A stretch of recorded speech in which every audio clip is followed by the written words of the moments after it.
Hi, my name is Julie Sonam. I'm a real estate agent in the great state of Oregon, and I work primarily in the Willamette Valley in the Eugene and Springfield area. Today, I want to talk to you about buying a house. I want to talk to you about the experience of buying a house and what it means to take that step and commit to doing it and what's involved. It's a lot, and I think it's overwhelming for a lot of first-time home buyers where to even start. So I just want to share a little bit about myself. And the first time I bought a house, it was very hard. I remember I was so proud of myself because I had been saving money and I had saved up a big amount of money that I felt like was like this really large chunk of money, and I was feeling really good about it, that I had this money in my bank account. And then when I decided I should probably buy a house and I started looking at the what it was going to take to buy a house, I realized that if I committed and I bought the house, then I wasn't going to have any money in my bank account anymore. And that was extremely stressful.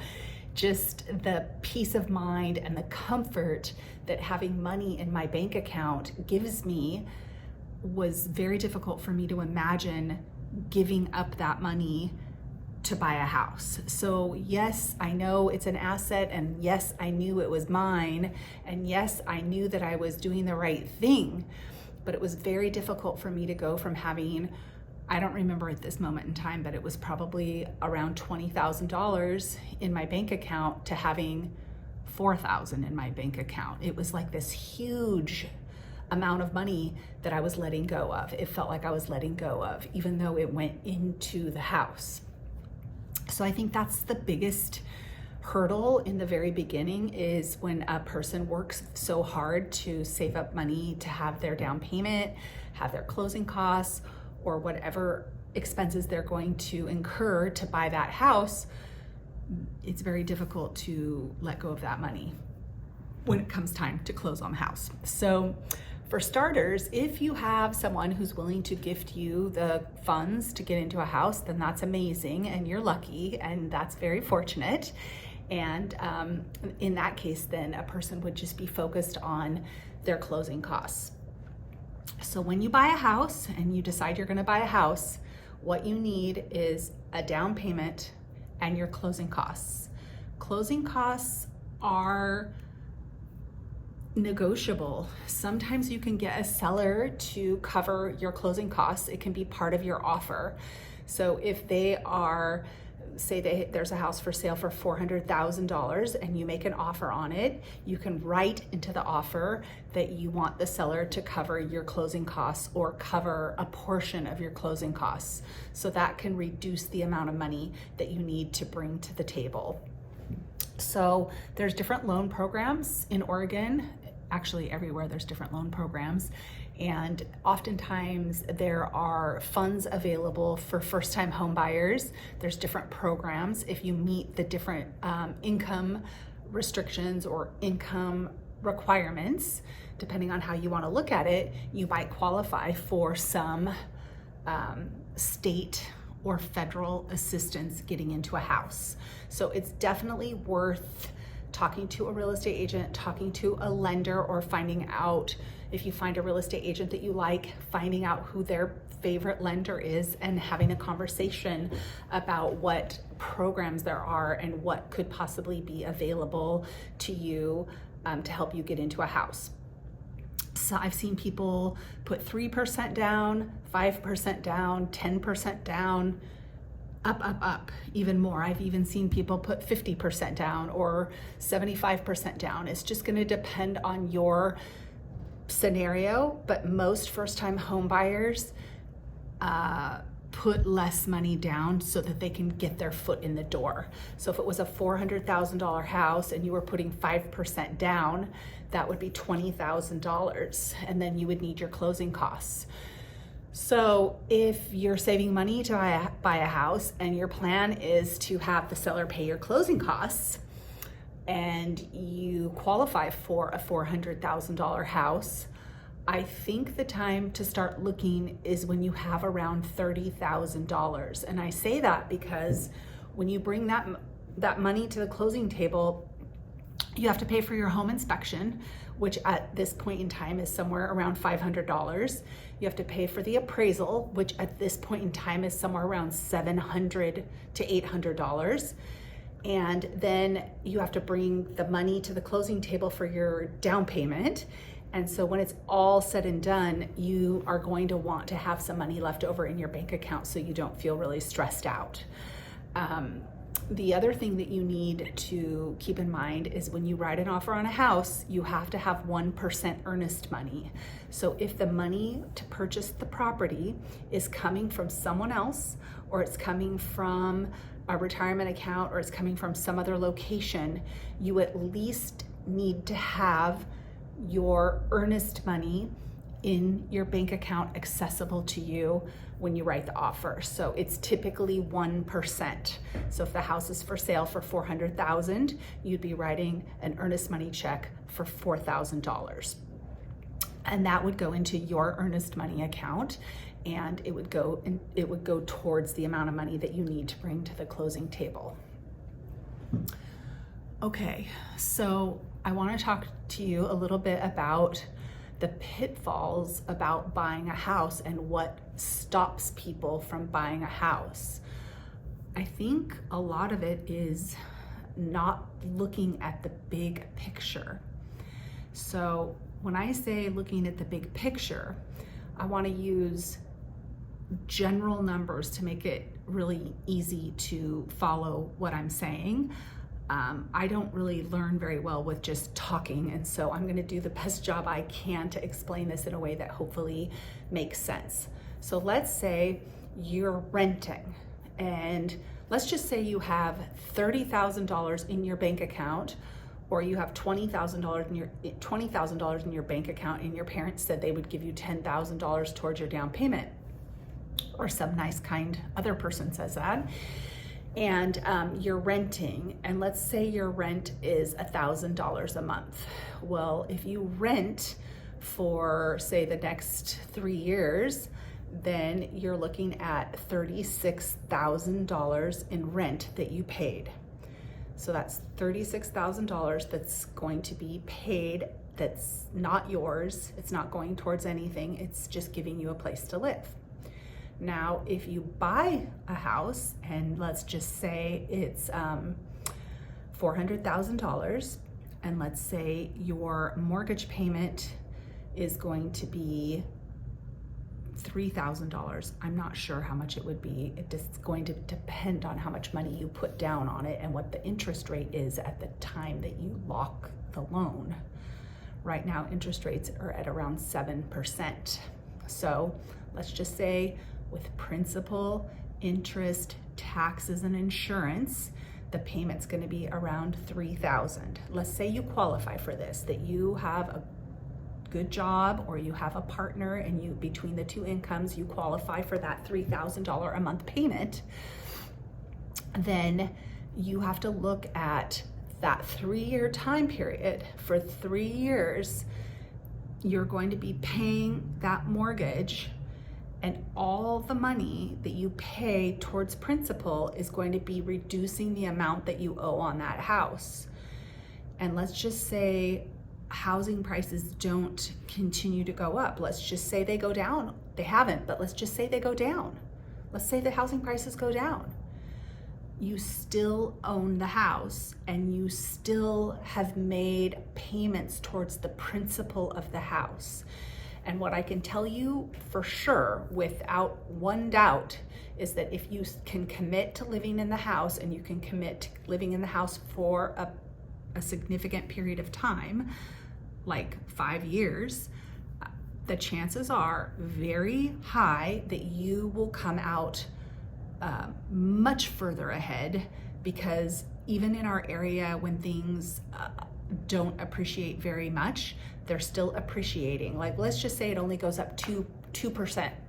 Well, if you paid $400,000 for the house and it went up 2%, that's $8,000. Let's just say the market stayed really flat and it didn't do much and it just went up barely 2% per year. Let's just say it didn't do very much. Then at the end of that period of time, it's compounding. So the first year you would be at 408,000. The next year it would be 2% of 408,000. So it'll be about 217 or 18,000. And then the next year it's 2% of that, and it just keeps growing. So while that principal is being paid down, the house price is going up. So when you go to sell, you are going to earn money and be getting more money than what you paid. And it's actually going to feel like quite a bit more money than what you paid because you've been paying down that principal every month. It can feel really stressful to take on a mortgage, and it can feel really heavy, like concerning, like, well, what if the hot water heater breaks? What if the roof needs to be replaced? What happens if the faucet starts leaking? There's a lot of stress involved with buying a house and taking on that responsibility of home ownership. What I can tell you is that if I can do it, I know you can do it. One time my hot water heater broke and I was like, oh my God, my hot water heater broke. It's gonna cost so much money. I had no idea how much a hot water heater cost. And at that point in time, hot water heaters cost about $500 at Jerry's or Lowe's or Home Depot. You could just drive up and buy one. And now I think for a good hot water heater, they're about $2,000, and that's installed. So and that's probably on a little bit of a higher side maybe, but still $2,000. So what if the hot water heater breaks and you don't have $2,000? Well, it's a really good question. It's like, what do you do? If all of a sudden you own a home and you can't call somebody else to come and fix your hot water heater. So that is why I recommend, if you're gonna buy a house and you have enough to buy a house, you make sure you have enough left over so that if something were to happen, like you had to deal with a hot water heater or a dishwasher leaking or a toilet leaking or whatever happens, that you have some money set aside to be able to take care of those things. It is really expensive and it's unpredictable to be a homeowner, but there's so many benefits. Some of the benefits that you hear people talk about are like the tax benefit. You hear people say, oh, you can deduct the interest income off, or the interest that you pay on your mortgage. I don't think that's really that great of a benefit. Most of the amount of interest that you're getting to deduct off your taxes, it's not so much that it's putting you in a lower tax bracket or doing something so dramatic. So I personally don't think that that's such a wonderful thing. It's nice, but it's not that much that it's not changing people's tax liability so significantly that makes it worth buying the house. I think one of the biggest benefits is stability. There's not somebody raising your rent. Like, you have full control over your house. You can change it however you want. You can plant a tree, you can remove a tree, you can put in a sliding glass door, you know, where there was just a window, you can paint. I mean, you can literally do whatever you want to your house.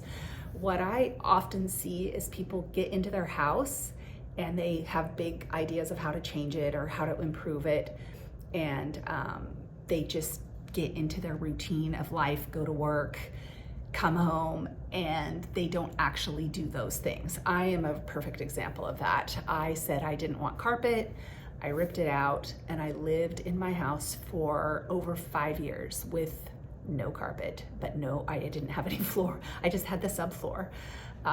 So I think it's easy to move into a house and end up living with those things that we had every intention of improving or fixing.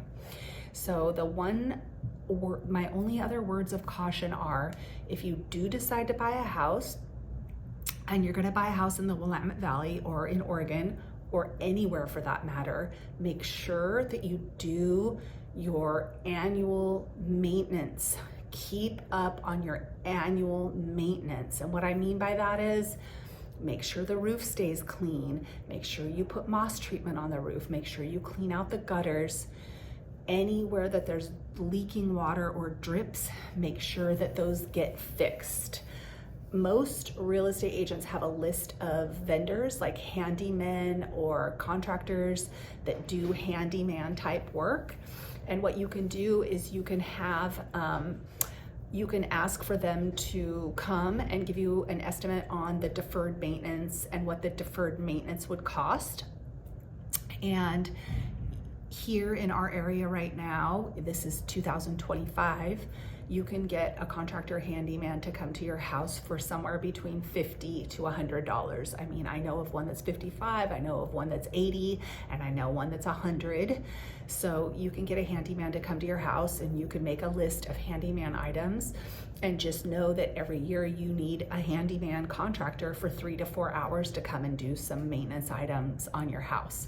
But I highly encourage you to keep up on those monthly, on those annual maintenance items, because in our area, it can significantly change the length of time that a roof will last, and it can significantly damage the value of your house by having dry rot and having deterioration around the house, around the wood areas. So it's really important. What else? If you have questions or you want to talk about a plan of how to actually get qualified to buy a house, I would be happy to help you.